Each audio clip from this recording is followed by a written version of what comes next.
ಇನ್ನು ಮುಂಬರುವಂತ ಲೋಕಸಭಾ ಚುನಾವಣೆಯಲ್ಲಿ ಬಹಳ ಮುಖ್ಯವಾಗಿರೋದು ಅಂತಂದ್ರೆ ಮಂಡ್ಯ ಕ್ಷೇತ್ರದ ಟಿಕೆಟ್. ಮಂಡ್ಯ ರಾಜಕಾರಣ ಯಾವತ್ತೂ ಕೂಡ ಕರ್ನಾಟಕದಲ್ಲಿ ದೊಡ್ಡ ಮಟ್ಟದಲ್ಲಿ ಸದ್ದು ಮಾಡುತ್ತೆ. ಹಾಗಾಗಿ ಈ ಬಾರಿ ಕೂಡ ಮಂಡ್ಯದಲ್ಲಿ ಸುಮಲತಾಗೆ ಟಿಕೆಟ್ ಕೊಟ್ರೆ ಏನು ಸವಾಲುಗಳು ಎದುರಾಗುತ್ತೆ, ಸಂಸದೆಗೆ ಟಿಕೆಟ್ ಕೊಟ್ರೆ ಜೆಡಿಎಸ್ ನ ನಿಲ್ವೇನು, ಅವರ ಸ್ಟ್ಯಾಂಡ್ ಏನು? ಯಾಕಂದ್ರೆ ನಮಗೆ ಬೇಕು ಅನ್ನೋ ನಿಟ್ಟಿನಲ್ಲಿ ಈಗ ಜೆಡಿಎಸ್ ಇದೆ. ಜೆಡಿಎಸ್ಗೆ ಕ್ಷೇತ್ರ ಬಿಟ್ಕೊಟ್ರೆ ಬಿಜೆಪಿ ಸಂಘಟನೆ ಹೇಗೆ, ಕಾಂಗ್ರೆಸ್ಗೆ ಏನಾದರೂ ಪ್ಲಸ್ ಆಗ್ಬೋದಾ? ಎಲ್ಲಾ ವಿಷಯಗಳ ಕುರಿತು ಗಂಭೀರವಾಗಿ ಚರ್ಚೆ ನಡೆಯುತ್ತೆ.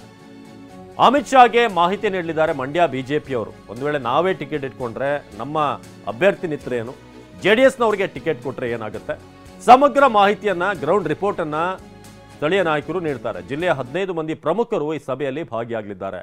ನೀವು ಫೋಟೋದಲ್ಲಿ ನೋಡ್ತಿರೋ ಹಾಗೆ ಒಂದು ಸುತ್ತಿನ ಮೀಟಿಂಗ್, ಎಲ್ಲರ ಜೊತೆ ಕೂಡ ಮೀಟ್ ಆಗಿ ಅಲ್ಲಿ ಜೆ ಪಿ ನಡ್ಡಾ, ನರೇಂದ್ರ ಮೋದಿ ಅವ್ರನ್ನ ಭೇಟಿಯಾದರು, ಬಿ ಎಲ್ ಸಂತೋಷ್ ಅವ್ರನ್ನ ಭೇಟಿಯಾದರು ಸುಮಲತಾ.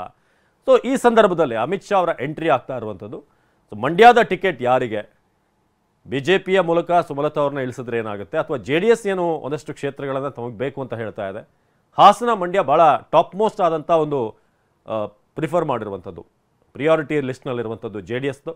ಸೊ ಹಾಗಾಗಿ ಇದನ್ನು ಜೆ ಡಿ ಎಸ್ಗೆ ಬಿಟ್ಕೊಟ್ರೆ ಏನಾಗುತ್ತೆ, ಬಿ ಜೆ ಪಿಯೇ ಉಳಿಸ್ಕೊಂಡ್ರೆ, ಬಿ ಜೆ ಪಿಯೇ ನಿತ್ತರೆ, ಅಲ್ಲಿ ಬಿ ಜೆ ಪಿಯ ಅಭ್ಯರ್ಥಿಯ ನಿತ್ತರೆ ಏನಾಗುತ್ತೆ ಅನ್ನೋದ್ರ ಬಗ್ಗೆ ಕೂಡ ಒಂದಷ್ಟು ವಿವರಣೆಯನ್ನು ಅಮಿತ್ ಶಾ ಅವರಿಗೆ ಸ್ಥಳೀಯ ನಾಯಕರು, ಪ್ರಮುಖರು ಯಾರು ಸಭೆಯಲ್ಲಿ ಭಾಗವಹಿಸ್ತಾರೆ, ಜಿಲ್ಲೆಯ 15 ಮಂದಿ ಪ್ರಮುಖರು, ಅವರು ವಿವರಣೆ ನೀಡಲಿದ್ದಾರೆ. ಸೊ ಅಮಿತ್ ಶಾಗೆ ಮಾಹಿತಿ ನೀಡಲಿರುವಂಥ ಮಂಡ್ಯ ಬಿಜೆಪಿ.